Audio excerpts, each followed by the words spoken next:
जय हिंद दोस्तों, मैं रविंद्र कुमार आप सभी का हिंदी स्टडी मोशन पर स्वागत करता हूं। मित्रों, आज के इस वीडियो में हम संस्कृत व्याकरण प्रवेशिका के प्राक कथन पर आधारित सभी प्रश्नोत्तरों को वन लाइनर के रूप में कवर करने वाले हैं। आइए हम किसी प्रकार से देर न करते हुए वीडियो को शुरू करते हैं। देखिए, पहला पॉइंट दिया गया है कि वेद पुरुष का जो मुख है किसको कहा गया है। तो दोस्तों, व्याकरण को वेद पुरुष का मुख बतलाया गया है।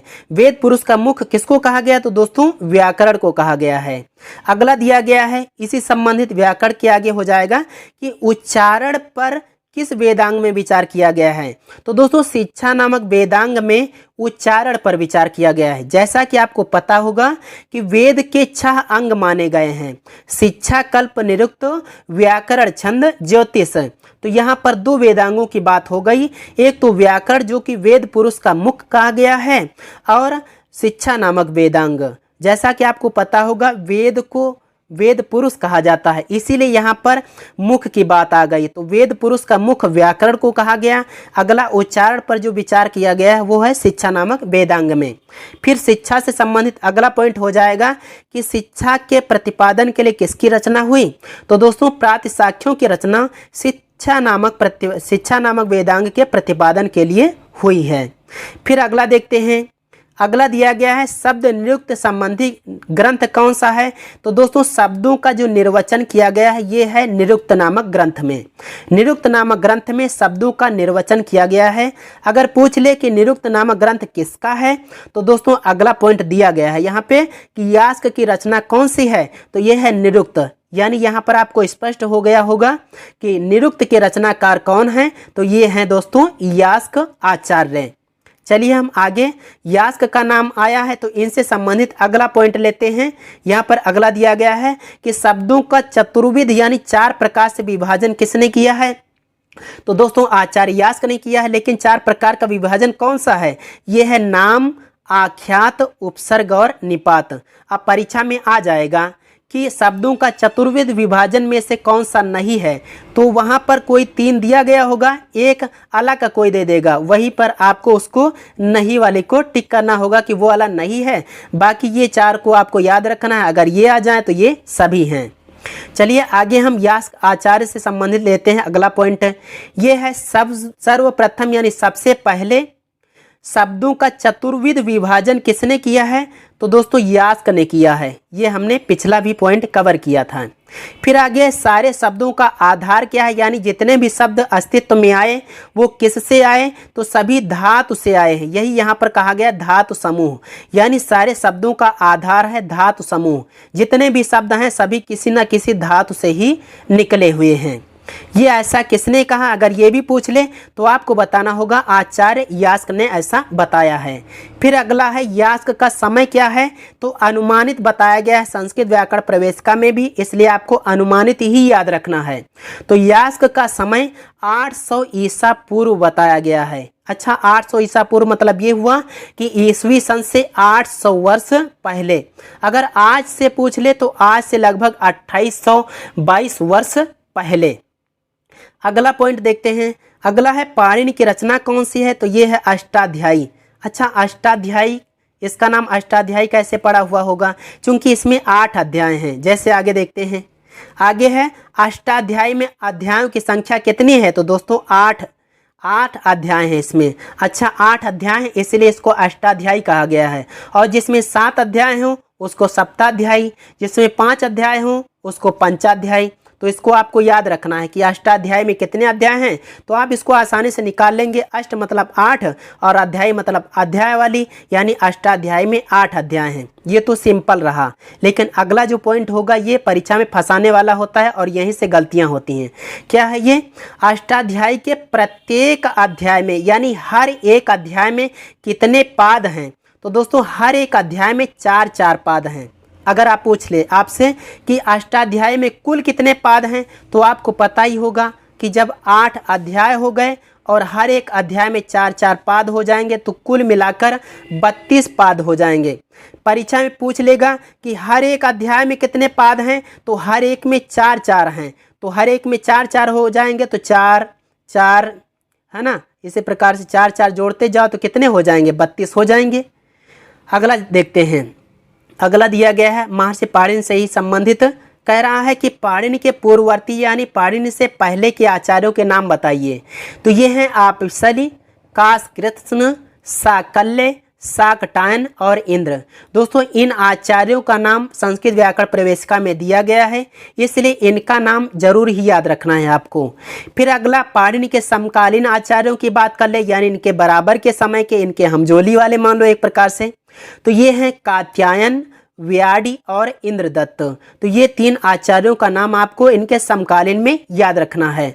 फिर इनके परवर्ती मतलब इनके बाद के आचार्य जो हुए हैं तो ये हैं महर्षि पतंजलि। महर्षि पतंजलि को आप जानते होंगे, इनकी रचना है महाभाष्य, व्याकरण ग्रंथ ही है, ठीक है, इसको भी आप याद रखिएगा। और पतंजलि का जन्म दोस्तों गोंडा, आधुनिक जो गोंडा है, जो कि पहले गोनर्द के नाम से जाना जाता है, वहाँ पर इनका जन्म हुआ था, वही इनकी कर्मस्थली है। आगे है भट्टोजी दीक्षित, वरदराज आचार्य, नागेश भट्ट। नागेश भट्ट के बारे में आप भी जानिए। नागेश भट्ट दोस्तों जितनी इनकी उम्र रही है उसके कई गुना इन्होंने रचनाएं की हैं।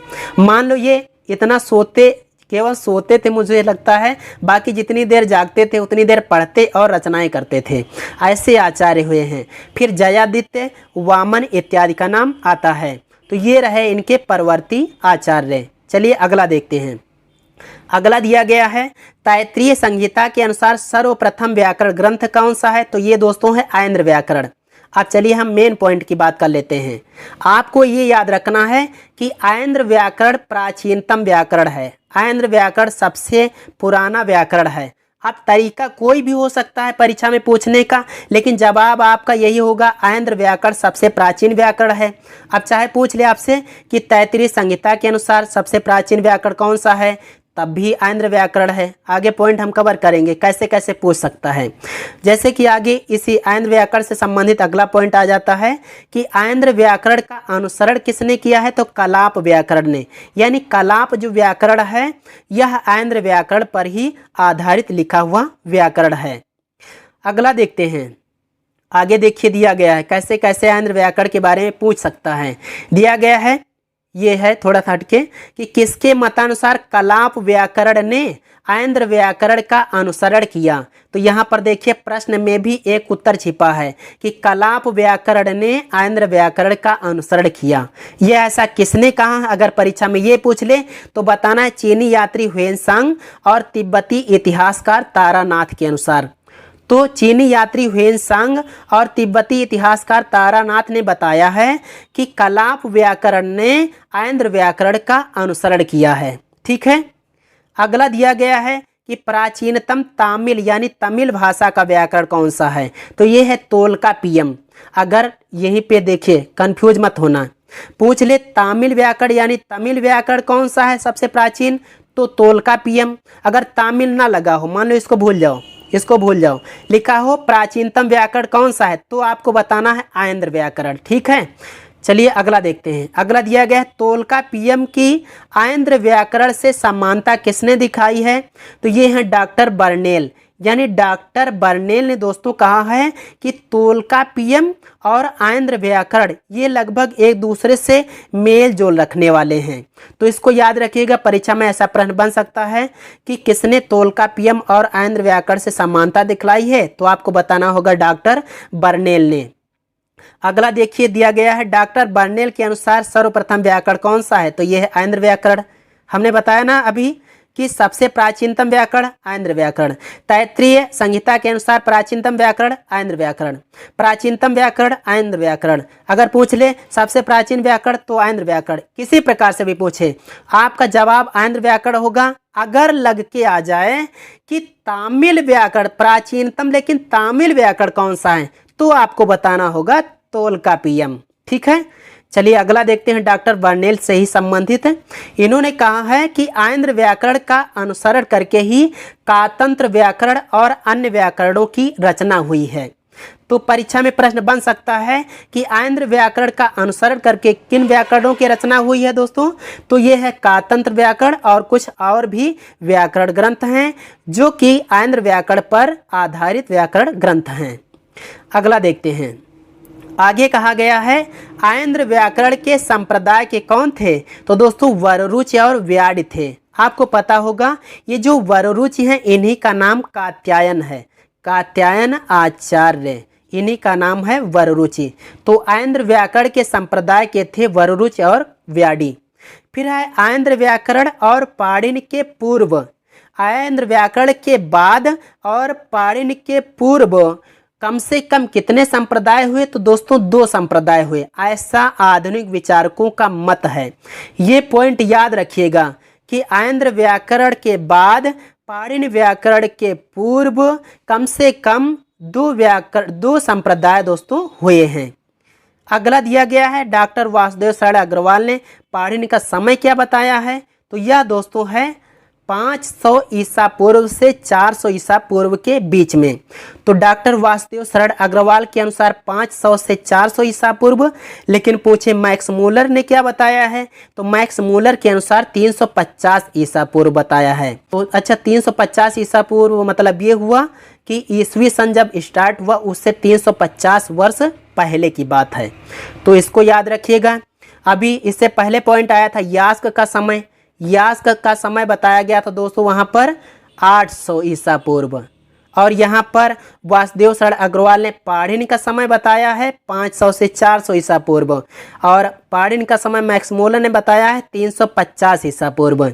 इसको याद रखना है। अगला पॉइंट है पाणिनि से ही संबंधित कि इनका ये निवासी कहाँ के थे? तो इनके गांव का नाम था दोस्तों सालातुर, जो कि आधुनिक अटक जिले में पड़ता है। इसको भी आपको याद रखना है। फिर अगला दिया गया है पाणिनि की माता का क्या नाम था? भाई इतने बड़े वैयाकरण हुए तो इनकी माता का भी नाम पूछ सकता है। तो इनकी माता का नाम दाची था, ऐसा महाभाष्य में बताया गया है। वैसे आप इसको याद रखें महाभाष्य के अनुसार बताया गया या नहीं तब भी चलेगा, लेकिन अगर आप याद रख लेते हैं तो अच्छी बात है। फिर अगला है पाणिनि के गुरु कौन थे? तो उपवर्ष या वर्ष थे। उपवर्ष या वर्ष दोनों मिलता है, ठीक है। ऐसा कथा सरित सागर के चतुर्थ तरंग में कहा गया है। फिर पाणिनि की मृत्यु किससे हुई? तो दोस्तों बाघ के हाथों हुई थी पाणिनि की मृत्यु। ये पंचतंत्र की एक कथा में मिलता है। तो आपको यहाँ पर इतना याद रखना है कि इनकी माता का नाम दाची, गुरु का नाम उपवर्ष या वर्ष, और इनकी मृत्यु हुई थी व्याघ्र से। और किस दिन मृत्यु हुई थी? तो दोस्तों त्रयोदशी को इनकी मृत्यु हुई थी। और आज भी दोस्तों जितने भी वैयाकरण हैं वो त्रयोदशी के दिन अध्ययन अध्यापन नहीं करते हैं, ठीक है। तो इसको आप याद रखिएगा कि आधुनिक वैयाकरण यानी आजकल भी वैयाकरण त्रयोदशी के दिन दोस्तों व्याकरण का अध्ययन अध्यापन या साहित्य का अध्ययन अध्यापन नहीं करते हैं। आगे दिया गया है माहेश्वर सूत्रों की संख्या क्या है? तो दोस्तों 4000 लगभग, ऐसा संस्कृत व्याकरण प्रवेशिका में डॉक्टर बाबूराम सक्सेना ने लिखा हुआ है कि माहेश्वर सूत्रों की संख्या लगभग 4000 है। तो आपको भी 4000 फिक्स याद रखना है और लगभग भी लगा के रखना है, ठीक है। चलिए हम आगे बात कर लेते हैं अष्टाध्यायी में अध्याय और विषय विवेचन, यानी हर एक अध्याय में किसका किसका विवेचन हुआ इसके बारे में हम बात कर लेते हैं। तो यहाँ पर आगे हम बात कर लेंगे। देखिए यहाँ पर जो दिया गया है दोस्तों ये है, पहले है अध्याय और बाद में दिया गया है विषय विवेचन, ठीक है। तो पहले अध्याय में कहा गया है व्याकरण शास्त्र संबंधी संज्ञाएं और परिभाषाएं, यानी पहले अध्याय में दोस्तों व्याकरण शास्त्र संबंधी संज्ञाएं मिलती हैं और परिभाषाएं मिलती हैं। दूसरे अध्याय में समास और कारक का विवेचन किया गया है। अगर तीसरे की बात कर लेते हैं तीसरे अध्याय में, तो तीसरे और आठवें, देखिए आठवें को आप भूल जाओ थोड़ी देर। तीसरे अध्याय में दोस्तों कृदंत प्रकरण है। चौथे और पांचवें आप देखिए दो दो उठाइए, चौथे और पांचवें में तद्धित, छठे और सातवें में तिंग सुप प्रत्यय का विवेचन किया गया है और आठवें में संधि प्रकरण मिलता है।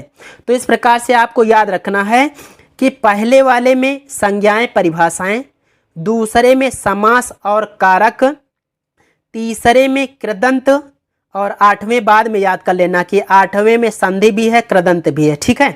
चौथे पांचवें में तद्धित, छठे सातवें में तिंगसुप और अंतिम जो आठवां है उसमें संधि। और जैसा कि इससे पहले आपको मिला ही है कि कृदंत भी आठवें अध्याय में मिलता है। तो इस प्रकार से दोस्तों हमने यहाँ पर संस्कृत व्याकरण प्रवेशिका के प्राक कथन के शुरुआत के 3 पृष्ठों को कवर किया।